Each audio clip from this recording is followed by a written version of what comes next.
Season 14 is just over 3 weeks away, so let's have a look at what we can expect for the last season of 2024.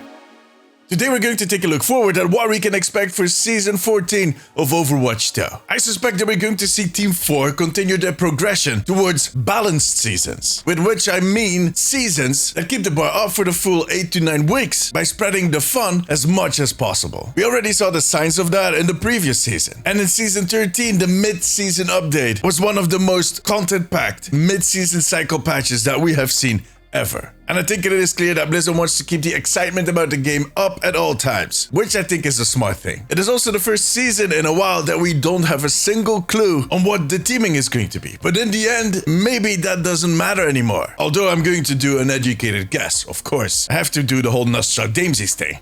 Now, the reason I said that it doesn't matter that much anymore, that they slowly have been moving away from these teams that determine the tone for the whole season. And I think that is for good reasons. If you want to keep the excitement up, as I just said, you need to make sure that you offer something for everybody. So they try to diversify. At this point, we basically have a theme for the Battle Pass. We have a title, and then we have 2 shop teams per season. Now, let me start out with the title. This is going to be a hero season. In case you missed it, we're getting a new tank hero. And currently, that tank hero is codenamed Freak. It's not official, it's what we as a community call them. They will be releasing a trailer for this new hero next Friday on November 22nd with the OWCS Grand Finals. And most likely they're also going to kick off the test weekend at that moment, but we'll see. I'll keep you posted. Now, I made plenty of videos on what I expect this to be. Go check them out, they're all on my channel. But one thing we know for certain is that that hero closed down the Season 13 trailer with the words, "It's looking like a revolution," in a Scottish accent, not a Belgian accent. Now, my guess is that that is actually the title of the season, Revolution, which brings me to the Battle Pass. Look, either they're going to go with the holiday theme because Christmas is coming up, but I think they're going to keep that for the store. I'll come back to that in a second. What I do think they might do, and which could be a lot of fun, is that they kind of lean into this whole Freaks team with those neon sprays that we saw in the teasers. If my theory about the new hero being a former experiment of Moira pans out, they could make a ton of skins for the Battle Pass that make all of these heroes look like other experiments, like other members of the Freaks gang. That would be cool. So we're going to get a Freak Kiriko, a Freak Reinhardt. No, alright, I'm kidding. No, I generally hope they pick some other heroes this time around, even though I like playing Kiriko and Reinhardt. Yeah.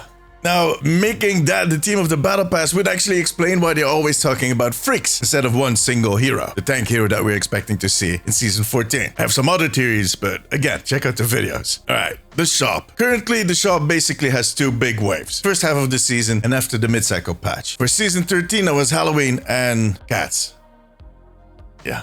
On top of that, there's of course always the collaborations and there's esports stuff. In Season 14, I suspect the first half of the season to be Winter Wonderland, so that is Christmas, New Year, the holidays. The second half, Lunar New Year. Both of these events are happening in this season, and those are also going to be in-game events. The first one, Winter Wonderland, is probably going to start on December 17th, together with another thing that I'm going to be talking about later, and I expect the return of the winter maps, which is always very cozy, new challenges, and maybe a new game mode. On top of the old ones like Yeti Hunt and the Snowball one, I don't really have high hopes that we're going to get a new game mode. I think a lot of the resources are currently focused on the whole 6 vs 6 thing. I also don't have high hopes that we're going to get a free skin with that event. They've not been big on giving away free skins in-game lately. On Twitch, they do, but...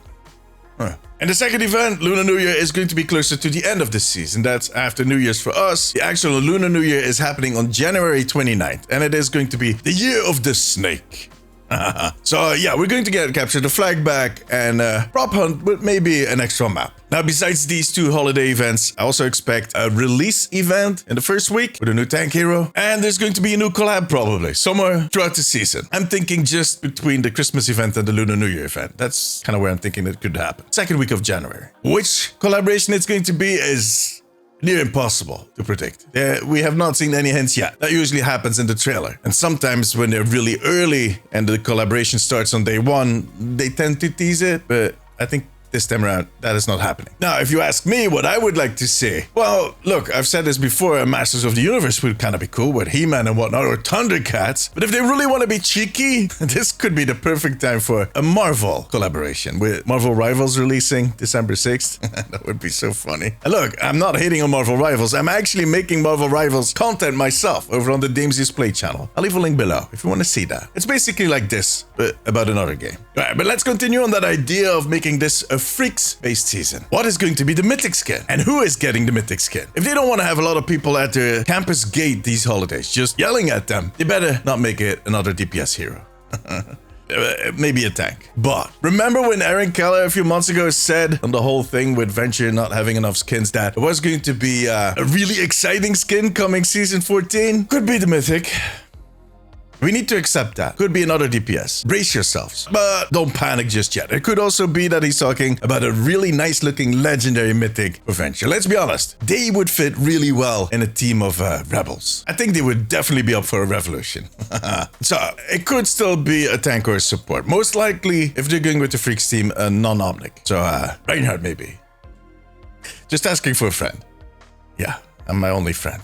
We'll also get a new mythic weapon skin somewhere around the mid-season, which this time around could actually be a tank if they keep up with the rotation that they're doing right now. They generally don't. We might also see some new mythic aspects. Those are those recolor teams for all of your mythic skins that you have fully unlocked. And look, while we're talking about this whole Freaks team, these neon colors would make some great aspects. It would be pretty cool. You just need to remove that requirement that you have the full skin unlocked. That doesn't make any sense, because that is just bullshit.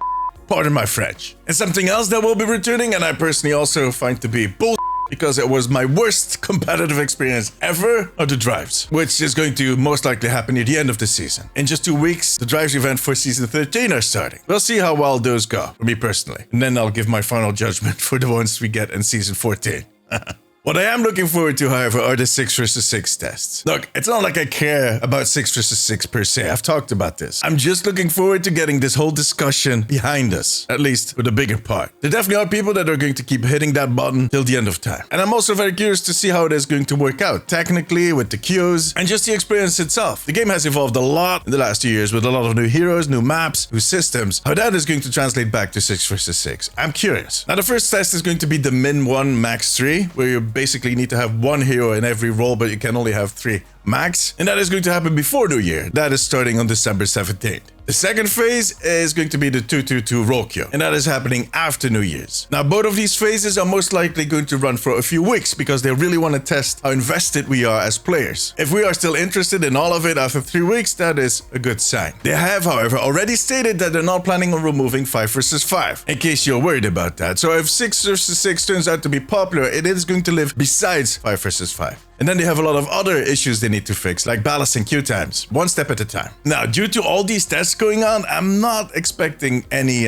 big balancing changes in Season 14. It makes a lot of sense that they would be waiting it out to see how this evolves before they make big decisions like that. They will do some nudges left and right, like they've been doing lately, but nothing too big. So no reworks. When it comes to other content that I expect might be in this season, there might be some surprise events, like the Classic they are doing right now. Nobody saw that one coming. They might do some changes to Flashpoint and Clash. They still need a little bit of help, and they might do that in Season 14. There's definitely going to be new hero masteries, and we might see some changes that are inspired by some of the quick play hack they did in previous seasons. Aaron Keller stated in an interview with Spylo that in 2025, they plan to do some of these changes based on what they learned. Now, I'm not really sure if they're already going to start doing that in Season 14. It might be a little early. I think it is going to be something for Season 15 and beyond. But never say never. It is still Blizzard. Oh, and by the way, this is also going to be the last season that we're working to get Jade weapons. Jade weapons are not going to disappear, but starting in Season 15, we're going to get a new weapon variant. But we'll talk plenty about that next year. And while I'm not expecting to see a new map this season, they did a really good job with the maps that they reworked for Season 13. All of these maps definitely play better, and it adds a